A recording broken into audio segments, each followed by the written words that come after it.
What's up, guys and girls? It's good to see you tonight on the Speak and See Show. I ask you to like, subscribe, click that notification button so that when I get information out, you can get information in. I would just like to say once again, thank you for Herbert Austin from Fort Worth giving us that little tidbit of information that the policy map should be getting removed. When is it going to be removed? We don't know yet. Hopefully soon, because every day that thing stays in place, businesses are going out. So with that said, everybody, once again, like, subscribe, and let me get right into this information that I'm going to bring you about the SBA reconvenes the Council on Underserved Communities. If you're not worried about the SBA, if you're thinking that the SBA at this point in time in our lives is a good thing, it's time to come to grips with reality. The SBA right now, as far as they stand, is probably the most off the wall organization, one of the most off the walls, off the rail organizations that are out there in the United States government right now. And it's sad because this is supposed to be a bipartisan agency. It's the small business agency. It's not a Democrat or Republican agency. Let me get into what's going on right now, because as we all know, the Revitalization Act, Restaurant Revitalization Act was a complete and total failure. It was sued for racism against white people. The other act, which was the Small Venues Act, another failure. It was racism as well as the targeted idle map. It was a complete and total failure because they ended up putting Section 331 with the policy map and the loss of 30%, which we need to get out of there, and it's a complete and total failure. It all has to do with the new administration, the Biden-Harris administration's Equity Act and stuff that they're trying to put in with if they're calling it equity, when their idea of equity is really a racist administration agenda. Let me go into the email that I got today from the SBA, which is trying to encourage me that what they're doing is okay and what they're doing is good. As a matter of fact, this email that I got today is very concerning because they're looking for 20 more people in to convert to hire. So if you need a job, they could hire you, but they're looking for people to hire that will push this SBA's new agenda onto the committee of the Senate and the Congress and people who will talk for us, people who will be our voice, but they won't be our voice. They will be the SBA's voice. Let me get up. Let me just show you what I'm talking about here. For all of you that get the SBA's press releases, if you don't, you can go to the SBA.gov and click on sign up for the press releases, and you will get all this information as well. And that way you don't have to have me spit it out to you in my form. But my form is really good, so you don't have to go subscribe to that if you just want to get the latest and breaking from me. So here we go. The U.S. Small Business Administration announced today that it is reconvening the Council of Underserved Communities under the authority of the Federal Advisory Committee Act in conjunction with the Biden-Harris administration agenda. Guys, remember this, administration's agenda. The restoration of the council will support the SBA's prioritization of equity across its programs and initiatives. So we have their Biden-Harris administration agenda, prioritization of equity across the programs and initiatives. Now, these are two words that you really should focus on right here, okay? So I'm going to go ahead and go down a little faster. I'm just going to say the council will consist of 20 diverse stakeholders in every region of the country, tasked with advising the SBA on strengthening and improving its strategies to help underserved communities. Let me just say this right now. Let me just say this right now. I'll go back there.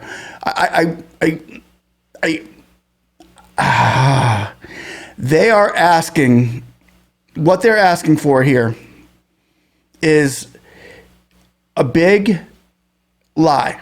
They're asking for 20 people who agree with everything they're doing with the underserved programs, which the underserved is horrible for small businesses because it doesn't count everybody in. It just counts their sections in, not everybody.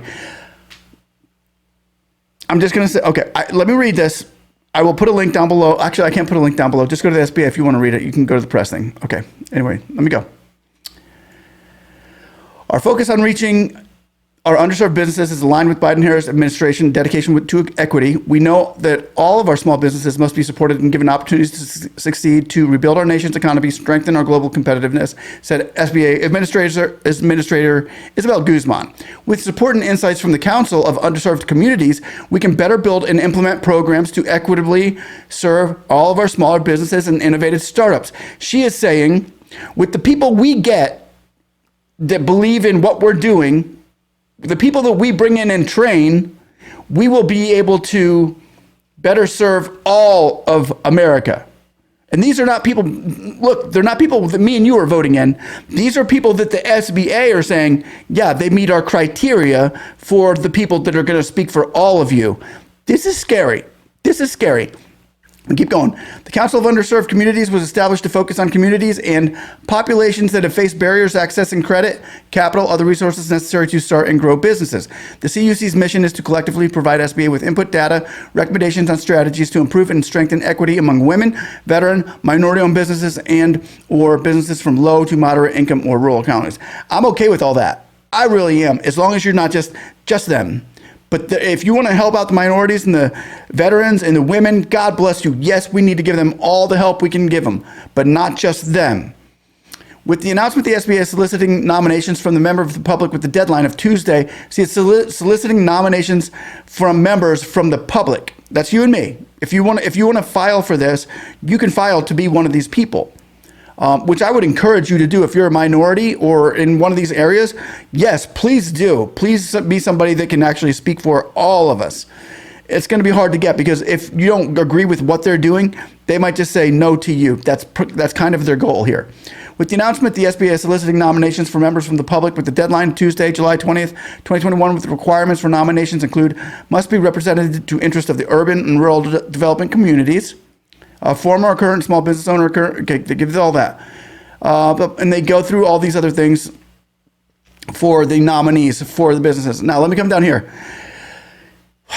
This is Cardin talking. This is Cardin. This part really worries me too, because Cardin is supposed to be, he is the head of the small committee of small business entrepreneurship of the Senate. He's the man.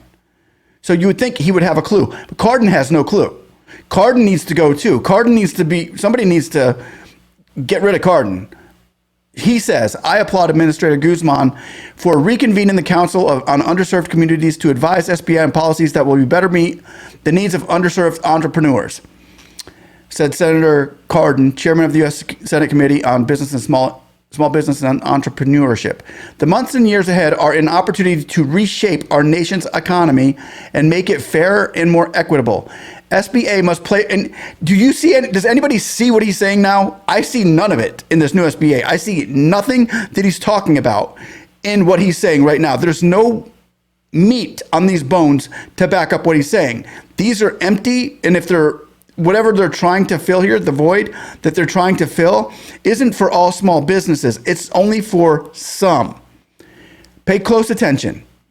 The months and years ahead are an opportunity to reshape our nation's economy, reset, I think, and make it fair and more equitable. SBA must play a role by ensuring that minorities, women, veterans, people with disabilities, and entrepreneurs in rural communities have access to tools they need to start and grow successful businesses. I agree with that. Totally agree with that. Everybody should have access. It shouldn't even say minorities, women, veterans, and people with disabilities and entrepreneurs in rural communities. It should say everybody should have access to the tools they need. That's what it should say. Everybody should have access to the tools they need. I'm not counting anybody out here. Let's do equality, not equity. Let's do equality. Everybody is equal here. Now, this is the big one. This is the one that really just sinks my bones. Here we go. Ready? Making a difference in underserved small business communities. You ready? You ready to hear the trash that they're trying to feed you? The Biden-Harris administration is focusing on efforts on building up communities that are often unprioritized. Well, good for them. They can set aside separate money for that. I'm okay with that. The previous implementation of COVID programs has frequently left behind underserved communities. I think that it's left behind all communities, whether they're in the purple or the yellow zone. They're concentrating here on purple zones, people. Remember, this is what they're concentrating on. You're not included.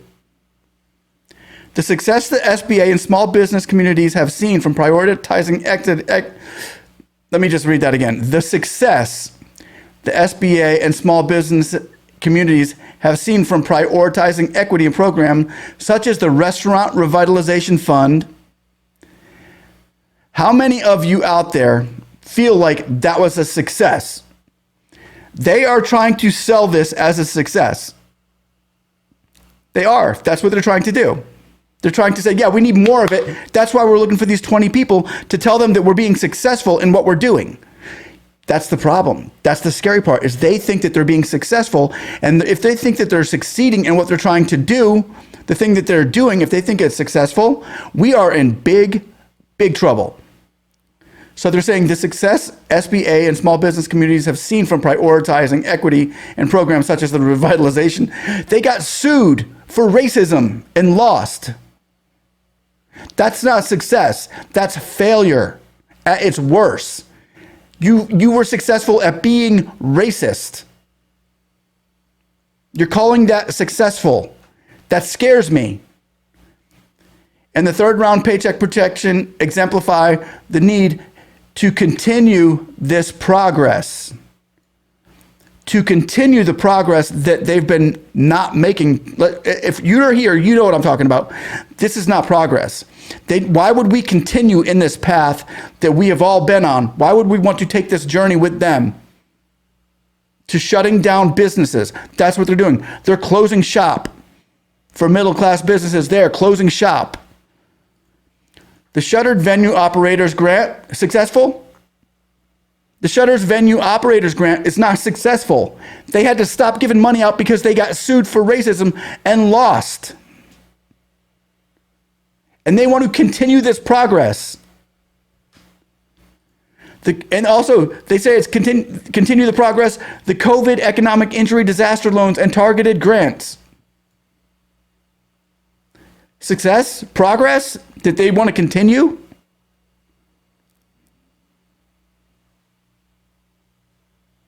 This is what they're sending out across America. And you also know what they're sending? Want to know what they're sending out? They're sending out new EIDL grant applications for those that didn't even submit applications for it yet. They're sending out new ones for other people that didn't even ask for the money to get the money. Instead of giving it to you who have been asking for it for the last year and a half and needing it, and your business is going out and they're skipping over you and me and saying, no, we want to go down this road where we're going to get sued for racism, where we're just trying to seek a certain amount of people. Who knows where this money is going? So I'm going to read this all in one. And also it says, and community navigator programs push the SBA even further in the right direction. Community navigator programs are the same thing. They're racist. They're racist. So if I was to read this just slowly right now so we can get the full Monty of the picture, I want you all to pay attention, if you can, if you will. I know you can. Let me read it. You ready? You can read it with me. The success SBA and small business communities have seen from prioritizing equity programs such as Restaurant Revitalization Fund and third round of Paycheck Protection Program exemplify the need to continue this progress. The Shuttered Venues Operators Grant, the COVID Economic Injury Disaster Loans, including targeted advanced grants, and Community Navigator programs push SBA even further in the right direction. SBA's reconvening of the CUC presents an opportunity to hear from trailblazing voices and to continue to make the small business community a more equitable one. I'm going to stop there. I'll scroll down so that if you guys want to, take a screenshot of that and read that part, you can as well. Ladies and gentlemen, if this does not concern you as a small business owner, then you're probably going to look for a full-time job. If this doesn't concern you, then you're probably have a full-time job with another company and you don't own your own business.